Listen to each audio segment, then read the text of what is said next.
안녕하세요. 바라봄교회 박동성 목사입니다. 매일 성경 한 주간 미리 보기 9월 첫째 주일입니다. 이번 주 묵상 본문은 열왕기하 1장 13절부터 4장 37절까지입니다.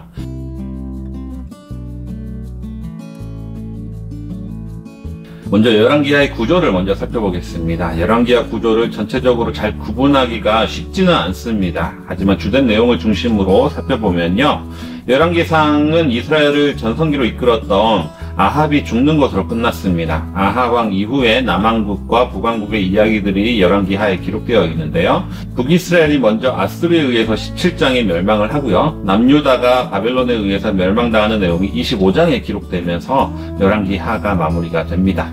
1장부터 8장까지는 엘리야와 엘리사, 즉 선지자들의 이야기가 중심 내용이 되겠습니다. 9장부터 12장은 역사 중반에 있었던 남왕국과 북왕국의 개혁운동이 기록되어 있는데요, 9장부터 10장은 북이스라엘에서 예후가 개혁운동을 하고요, 11장부터 12장은 남유다에서 여호야다가 개혁운동을 합니다. 하지만 양쪽에서 거의 동시에 일어났던 개혁운동은 미완성 또는 실패로 귀결이 됩니다.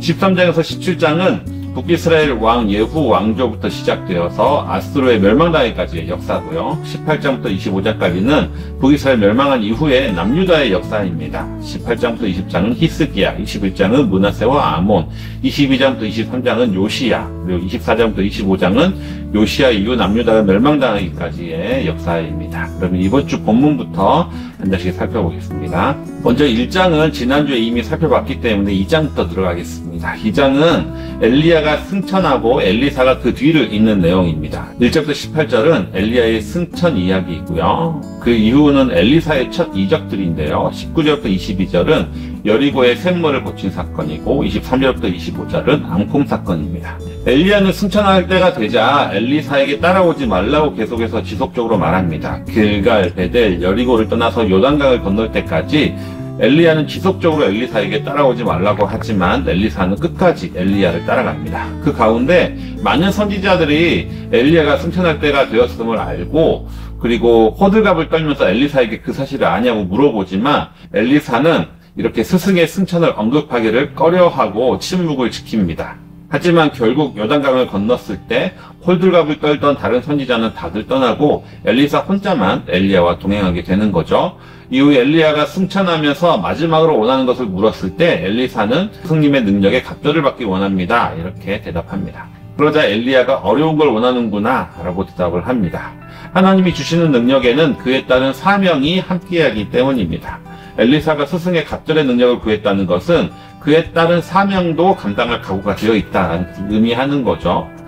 능력을 받기는 원하지만 사명을 감당하기는 싫어하는 우리들의 모습과 좀 다르다고 볼 수가 있겠습니다. 엘리야가 승천한 후에 엘리사는 엘리야의 겉옷을 받아서 요단강을 치니까 요단강이 갈라지는데, 이 모습을 본 다른 선지자들이 엘리사가 엘리야의 후계자임을 인정하게 됩니다. 이후 엘리사는 엘리야와 함께 여행했던 그 길을 그대로 돌아가는데요, 길갈, 베델, 여리고를 지나온 것처럼 이제 요단강을 떠나서 여리고와 베델을 지나갑니다. 그런데 여리고에서는 소금으로 그 샘물을 고치는 이적을 행하고요, 베델에서는 엘리사를 조롱하던 아이들 42명에게 갑자기 나타난 앙콤이 찢겨 죽이는 사건이 발생합니다.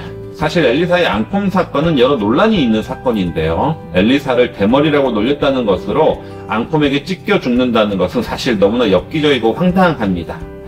여기서 아이라고 번역된 단어는 아주 어린아이부터 20세까지를 지칭합니다. 그래서 보통 이 이야기는 10대 청소년기 정도의 아이들 40명에 둘러싸여서 조롱당하는 것으로 엘리사가 생명의 위기감을 느꼈을 것이다 라는 것이 일반적인 해석입니다. 또 역사적으로 베델은 여로보암이 금송아지를 세웠던 장소이고, 또 아합 왕 때 베델 사람 히엘이 여호수아가 저주했던 여리고 성읍을 다시 재건했던 곳으로 과거부터 지속적으로 여호와 하나님을 비방하고 조롱했던 도시라는 이유도 있을 것이라고 생각이 됩니다.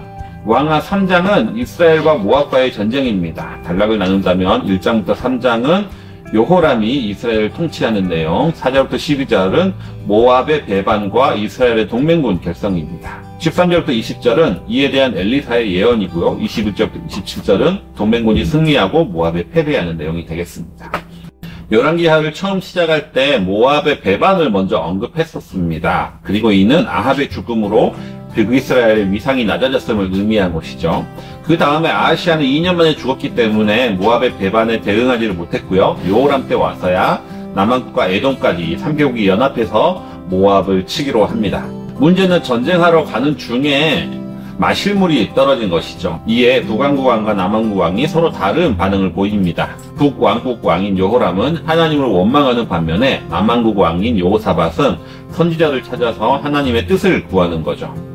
이는 여호람의 아버지 아합과 여호사밧의 연합군 길르앗 라봇을 칠 때에도 비슷한 모습을 보였습니다. 그때 아합은 바로 전쟁을 시작하려고 했지만 여호사밧이 먼저 하나님의 뜻을 물어보자 선지자를 불러오라 이렇게 제안을 했던 거죠. 이에 엘리사는 여호사밧의 체면을 생각해서 전쟁을 이기도록 하나님의 뜻을 구하여 도와줍니다. 3장을 보면 북이스라엘 왕은 악한 왕으로 평가를 하고요. 상대적으로 남유다 왕인 여호사밧은 선한 왕으로 평가하고 있음을 알 수가 있습니다. 그 이유가 뭐냐? 여호사밧은 모든 과정 중에 하나님의 뜻을 먼저 구하고 선지자를 찾는 사람이었기 때문입니다. 그리고 어려움이 있을 때 불평하기에 앞서서 하나님의 도우심을 구하는 사람이기도 했던 거죠. 이를 통해서 우리는 요호람이 아니라 여호사밧과 같은 삶을 살아야 됨을 배울 수가 있겠습니다. 그럼 이번 주 마지막 장인 열왕기하 4장입니다. 열왕기하 4장은 엘리사의 4가지 이적이 기록되어 있는데요. 이번 주 본문은 37절까지로 그 중에 2가지의 이적 이야기입니다. 그 이적은 다 여성이 그 대상이 되는데요. 1절부터 7절은 엘리사의 제자가 죽고 나서 남편을 잃은 아내의 호소 때문입니다. 아들 2명을 빚쟁이들이 노예로 끌고 가려고 한다고 호소하는 거죠. 그래서 엘리사는 이 과부에게 최대한 많은 그릇을 빌려오라고 하고 나서 기름을 가득 채워줍니다. 그 기름을 팔아서 빚도 갚고 생활도 얻게 되는 거죠. 8절부터 37절까지는 엘리사와 수넴 여인 이야기입니다. 그 중에 8절부터 17절까지는 아이가 없는 수넴 여인에게 아들을 낳도록 해주는 이야기입니다. 수넴 여인은 부유한 여성으로 자발적으로 엘리사를 돕고 있었는데 이 도움을 받은 엘리사가 수넴 여인에게 보답을 한 것이죠. 그런데 18절부터 37절은 그 아들이 죽음을 맞이하게 되고요. 엘리사는 그 죽은 아이를 다시 살려준 이야기입니다. 하나님을 위해서 헌신한 선지자의 유가족을 돌보고 엘리사에게 도움을 준 수넴 여인에게 복을 주는 것을 통해서 우리는 하나님은 그분을 위해 헌신한 자에게 보답하신다라는 것을 알게 해주는 말씀들입니다. 네, 이번 주 묵상은 여기까지입니다. 한 주간 이렇게 하나님의 말씀을 가까이 하시는 모든 성도님들 되시기 바랍니다.